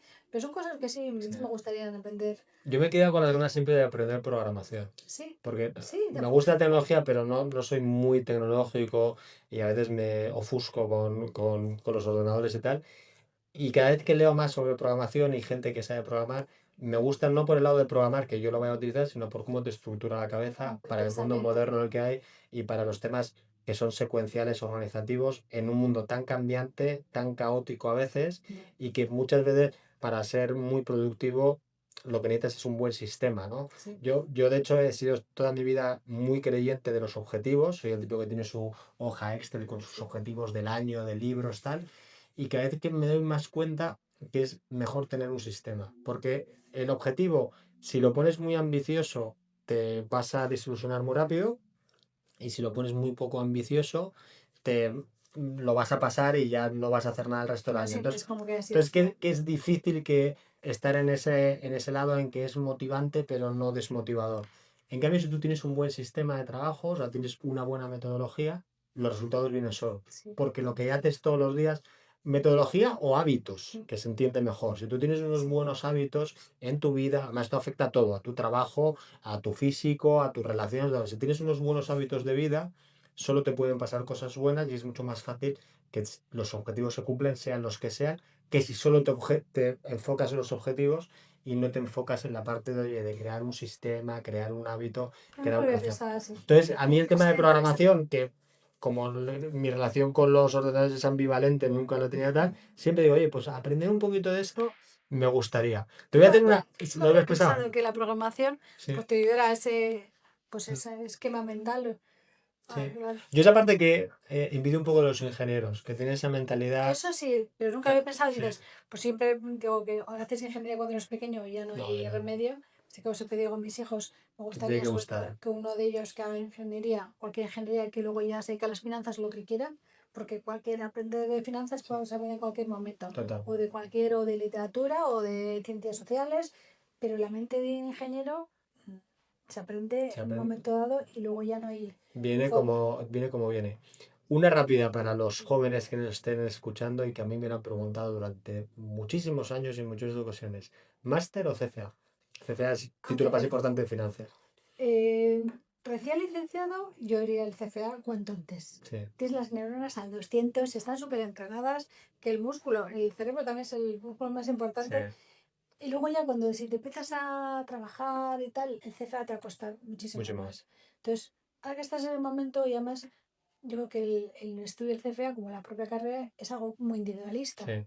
Yo estudio, presto un examen, apruebo y los máster lo veo más como una actividad, no tanto, saber, vas a aprender, vas a ganar información, pero más por la parte social, de contactos. Sí. Entonces, pero vas a un máster y todavía no sabes ni a qué te quieres dedicar, puedo enfocarte. Sí. Entonces, gastarte un pastizal en un MBA de 2 años en los Andes no le veo mucho sentido. Yo Sí. me lanzaría al ruedo si quieres y dices, me gustan mucho las finanzas, ¿ves? Aprovecha el tirón ahora que estás Sí. súper metido, sácate un título bueno, el CFA, por ejemplo, te pegas, pues eso, la machadita. Vale, venga, un poquito más, que estás, venga, chácatelo ahora, que vas a tener todas las fórmulas súper frescas.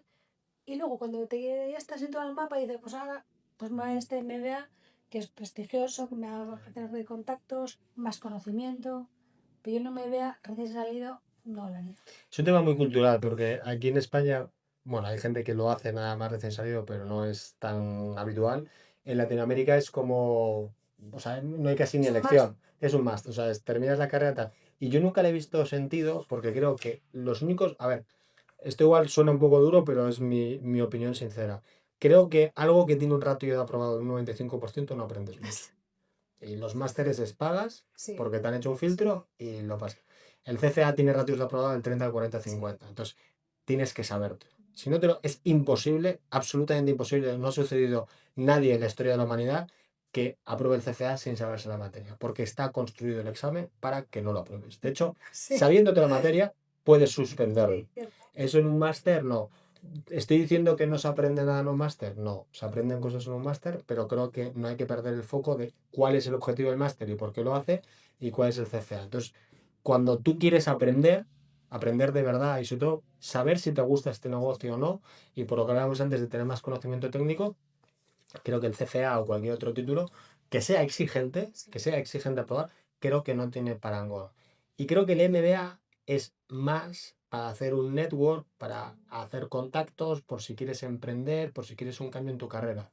Y desde ese punto de vista, no tiene sentido que lo hagas tampoco al principio de tu carrera, porque ¿qué vas a cambiar y qué network vas a hacer si no has trabajado nunca? Entonces, para mí es, oye, el Executive MBA, o sea, los MBAs que son para gente que ya tiene varios años de trabajo, que quiere una reciclada o que quiere conocer a gente porque igual quiere montar un negocio tal, le puedo ver más sentido. Pero cuando es una persona que está saliendo de la universidad y dice, oye, yo quiero ver cómo me ayudo en la carrera profesional, con el disclaimer, el CFA tampoco te va a conseguir un trabajo, que eso es lo que la gente piensa, no, te va a ayudar porque vas a tener más conocimiento, creo que no hay color. Creo que es mucho mejor en un CFA que un máster, ¿no? Eso yo lo dejaría para más adelante, pero es verdad que la fama que tienen los máster, creo que también por eso, porque sabes que te lo van a dar y vas a tener un Sí. título, sabes, un año o 2 años, lo que Fácil, sea, es lo que tiene. y harás muchos trabajitos y tal y todo esto, pero nada que ver con el esfuerzo que requiere el otro y lo vas a tener. De nuevo, un poco la salida fácil, Sí. pero yo no conozco a mucha gente que le haya servido de verdad tener un máster de estos normales, básicos, ¿no? El súper ejecutivo tal, pues sí, pero el que hace el común de los mortales, no creo que eso sea Eso. diferenciador. Saca dinero o poner algo más en el currículum, pero como dices tú, tampoco te diferencia de nada. No. Cuando tiene tantísima gente y Sí. no es tan difícil de acceder. Y que la gente lo sabe, ¿no? Yo, Sí. yo lo pienso, yo como empleador, cuando me viene alguien con un currículum y pone un máster, es que ni miro qué es, pues máster. Sí, yo también tengo un máster en la universidad que nos daban y es que a veces ni me acuerdo. En cambio, oye, alguien que ha hecho el CFA, digo, este tío al menos, bueno, ahora lo han hecho más fácil, ¿no? Pero en nuestra ¿Sí? época, sí, ahora tienen más convocatorias. Del uno tienes hasta 4 convocatorias al año. Ah, no sabía. Sí, es más sencillo. Como repescas. Hay repescas y tal. Pero bueno, sigue siendo muy exigente. Al menos dices, oye, esta persona ya me está demostrando que tiene una capacidad de esfuerzo, una capacidad de trabajo, porque ha tenido que sacrificar mucha parte de su vida personal 3 para años. sacarlo. Al menos 3 años, Sí. muchos fines de semana, muchas cosas que se habrá perdido. Entonces, para mí eso lo diferencia, ¿no? Entonces siempre digo a los jóvenes, oye, esto es una decisión personal. Si me preguntas a mí, CFA seguro. O sea, es mucho mejor para ti en todos los sentidos, ¿no? A nivel de cabeza. Si quieres dedicar esto, sin duda. Eso es.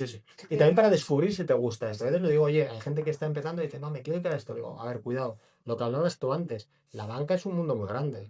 La banca comercial, de la banca privada, de la banca de inversiones, de la banca institucional, todo se llama banca y no tiene nada que ver, son cosas totalmente diferentes. Entonces, una manera también de entender un poco por dónde va cada cosa, porque ves un poco de todo en estos títulos, es, oye, estúdialo, empieza a trabajar, que es lo más importante, y luego ya verás si esto es a lo que te quieres dedicar. Yo en mis inicios pensaba que mi vocación era ser gestor de fondos y tal, y cuando fui ¿Ah, al sí? Popular, que ya no existe, y fui gestor de un fondo, al año me fui, porque dije, yo no puedo estar toda mi vida leyendo informe tras informe de lo mismo y estar viendo la pantalla de Bloomberg todos los días. Yo necesito hablar con clientes y necesito tal. Ahí descubrí, y ya llevaba 4 años trabajando, que realmente lo que me llamaba era la banca privada y la tal, que me encantan las inversiones, me encanta meterme en el tema de selección de activos y por eso he estudiado, pero lo que me apasiona y lo que quiero dedicar mi vida es a esto, a sentarme con alguien que me cuente su vida, que me cuente sus necesidades y yo transformarlo en una cartera, ¿no? Entonces, Es el médico de eso es, patrimonio financiero. eso es. Y no tanto el cirujano que no le ve y solo le opera, que ese sería el símil con el gestor. Pero hay gente que sí que quiere ser cirujano. Sí. Te digo, tienes que probarlo, tienes que verlo y esto es una manera que te va a ayudar. Antes de que terminar, no te vas a librar, porque A nos lo ver. hemos saltado porque hemos hablado de otras cosas, de la pregunta del invitado anterior y la Sí. pregunta que vas a dejar tú al invitado que viene. Debo reconocer que te ha tocado la pregunta más complicada hasta la fecha, porque nos la dejó el anterior Carlos Blanco, que es amigo mío, la grabé en Miami. Es un flipado, le encantan las nuevas tecnologías Sí. como a mí, le encanta todo el tema de la astronomía, el futuro de la humanidad. Y entonces yo le entiendo la pregunta, pero entiendo que para Me ha nuestro dejado un poco mundo, flasheada. sí, para nuestro mundo financiero es un poco complicado, porque su pregunta vale, ¿cómo crees que va a cambiar nuestra vida y el paradigma humano si de repente podemos empezar a vivir, no necesariamente en otros planetas, pero sí fuera de la Tierra, como si hubiera una estación Espacial. internacional gigante y ahí pudiera haber una ciudad orbitando a la Tierra o una colonia en Marte? ¿Cuál crees que podrían ser los cambios en la sociedad humana? Es que la pregunta me ha quedado totalmente flasheada porque lo mismo, te dices, oís mucho de que si pues SpaceX, SpaceX, sí. sí, Elon Musk, soy una fan absoluta También, de Elon Musk y algo en mirada y tal, y que es una persona que ha conseguido hacer rentable sí. algo que, vamos, que sea por supuesto temas como la investigación espacial, la NASA, se hace trabajos a la NASA y que has conseguido hacer algo rentable, una empresa privada, esa capacidad, bueno, Una alucinante. locura. Entonces, pues se me queda en este tema, pero veo súper lejos poder vivir pues, Sí, fuera de la Tierra, en sí. otros planetas. Entonces, creo que uno, que sobre todo Elon Musk es un fiel creyente que eso va a suceder, pero creo solo para que eso sea cierto hay retos tecnológicos y económicos muy Terribles. relevantes, súper relevantes. Entonces, ¿cómo sería? Yo creo que una vez es dando por hecho que se puede llevar a cabo, de que tecnológicamente es posible, económicamente es posible, pero surgen muchísimas incertidumbres que no sé cómo abordarles. Dices, van a ser como colonias de la Tierra, Sí. ¿quién se va a llevar pues esas estaciones o de quién van a ser? Privadas, públicas. Sí, Son países, no lo son son. países, yo vivo en Marte, soy marciana, Sí.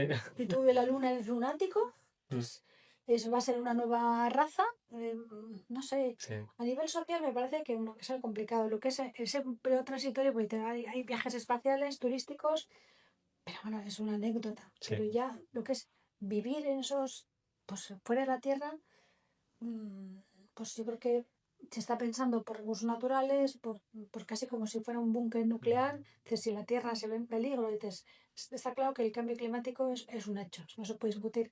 Lo que se puede discutir mucho es cuál es la causa o qué es lo que está agravando más o menos. Entonces, tener una vía de escape para un momento dado, pues creo que es algo muy bueno. O para hacer incluso pruebas a recursos naturales. Aquí el país, la Tierra como tal, pues se va a enfrentar aparte luego a problemas demográficos antes que después.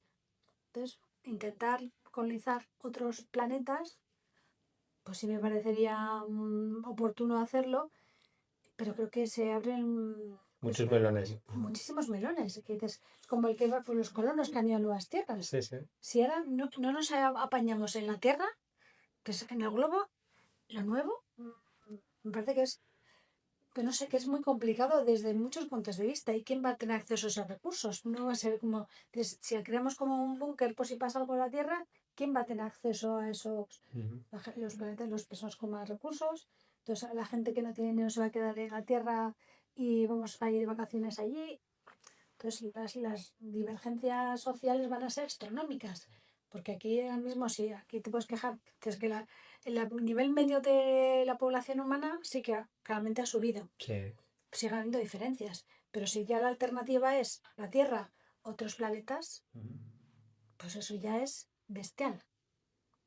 Entonces, el acceso pues, a esa nueva vida en otros planetas, lo que puede conllevar, pues si se consiguen recursos, de quién es el reparto de recursos, socialmente cómo se vive allí, me parecería muy Complicado. Sí, muy complicado. Me ha pillado tan sorpresa que tiene tantas cosas que luego dirimirse por el camino y sobre todo quién es dueño de esos recursos y quién es el que luego gestiona esos recursos y luego el acceso a esos recursos. Pues mira, yo te voy a decir una cosa. Yo no sé lo que va a pasar, obviamente, y creo que tardará, pero como me considero un optimista racional, yo lo miro por el otro lado. Yo creo que primero, que exista esa tecnología implique que el mundo ha avanzado de una manera tan alucinante. Las implicaciones de poder conseguir una colonia en el espacio a todos los niveles, tanto económicos como de recursos, como de capacidad de llevar todos esos materiales y poder terraformar Marte o incluso que haya una estación gigante alrededor de la Tierra, implica que la tecnología y la humanidad ha tenido que avanzar a ciertos niveles que creo que estaremos viviendo en una era de abundancia sin igual. Y creo que en el fondo no es todas estas dudas que has planteado, que son totalmente legítimas y son totalmente ciertas de quién es quién y quién se lo queda, no es muy diferente a lo que ya hemos hecho en la Tierra cuando hemos descubierto un nuevo continente, una nueva zona. De hecho, están todas estas películas del salvaje oeste que salían corriendo y el primero que llega. O sea, ahí volveríamos a lo que se conoce el concepto adquisición originaria. El primero que llega se lo queda. Que habrá problemas, que habrá luchas, el ser humano es así. Pero yo confío mucho en el ingenio humano y me gusta repetir esta frase de Adrián en la calle que dice, dale a un ingeniero tiempo y dinero y resolverá cualquier problema. Creo que hemos demostrado que hemos superado debates y dilemas éticos complicadísimos y lo seguiremos haciendo. La inteligencia artificial, por ejemplo, va a abrir muchos nuevos, como los coches autónomos, como muchas otras cosas, pero creo que eso no debe impedir ver que gracias al ingenio humano y a la innovación hemos conseguido lo que hemos hablado antes, llegar de vivir de una manera de subsistencia absoluta y que tengamos que tener 7 hijos porque 5 se van a morir antes de los 4 años. De hecho, es una cosa que la gente no piensa. La frase de los padres no deberían vivir el tiempo suficiente para ver morir a sus hijos es una frase del siglo XX. En todos los siglos anteriores del ser humano era lo normal. Alguien no terminaba de enterrar a un hijo cuando tenía que abrir una zanja para el siguiente, porque menos del 40% de los niños llegaban a vivir más de 5 años hasta el año 1800. Entonces, darnos cuenta de lo que hemos pasado, de lo que hemos tenido que superar y a dónde estamos, a mí me hace ver el mundo con optimismo, pero bueno, yo en eso soy bastante de ver el vaso medio lleno, aunque mis amigos piensen que soy un cenizo, porque les digo, una cosa es que tenga mal carácter, otra cosa es que no vea el futuro con esperanza, ¿no? Pero indudablemente sería un desafío increíble. Sí, me parece eso. Digo, no que sea ni malo ni bueno, pero es que me cuesta todavía verlo Es muy difícil. a tantos años luz y no sé si yo lo llegaré a ver. Que como la tecnología avanza de forma exponencial, Sí. pues igual de viejita igual veo. Bueno, es lo que dice Peter Diamandis, ¿no? Que el futuro va poco a poco y luego de repente, ¿no? Va como papá y de repente un salto. Así que veremos. Déjanos una pregunta para el siguiente invitado. Puede ser tan complicada como esta o más No, normal. pues lo que mira, quieras. yo esta fase, pero pegada más a lo que es el tema de impresión, porque esto me ha pillado muy fuera De de juego. sorpresa, sí. Diría, bueno, pues si pensamos que eso es el futuro, yo creo que el futuro está ahí, o que hay que seguir investigando pues, en la era aeroespacial. Se invertiría como gestor, como personal del sector, en, pues, Tecnología. sí, en tecnología o directamente en ese nicho de la tecnología que está más ligado a la investigación espacial, teniendo en cuenta pues, los grandes desembolsos que requiere pues, toda esta aventura espacial, Sí. los riesgos que conlleva por el camino La incertidumbre. Sí, la incertidumbre, y que bueno, que el retorno en tiempo va a ser incierto. Entonces, Sí, apostarían o no. Pues me sí. gusta muchísimo esa pregunta, aunque me está muy de actualidad con todos los temas de Elon Musk y de SpaceX. Y además sé quién es el siguiente invitado, ¿Ah, con sí? lo cual creo que va a dar muchísimo juego. Ah, ¿Te lo has bueno. pasado bien, Ana? Muy bien. ¿Hemos superado el miedo escénico? Un poco. Superar, sí, tú la haces súper fácil. Muchas gracias. Sí, no te vayas por favor sin firmarme. Te el lo voy a libro. firmar y nos veremos en otro capítulo. Y a vosotros, muchísimas gracias por estar ahí, gracias por haber estado en este capítulo y nos vemos en el siguiente de Mentores, Mitos y Mercados. Muchas gracias.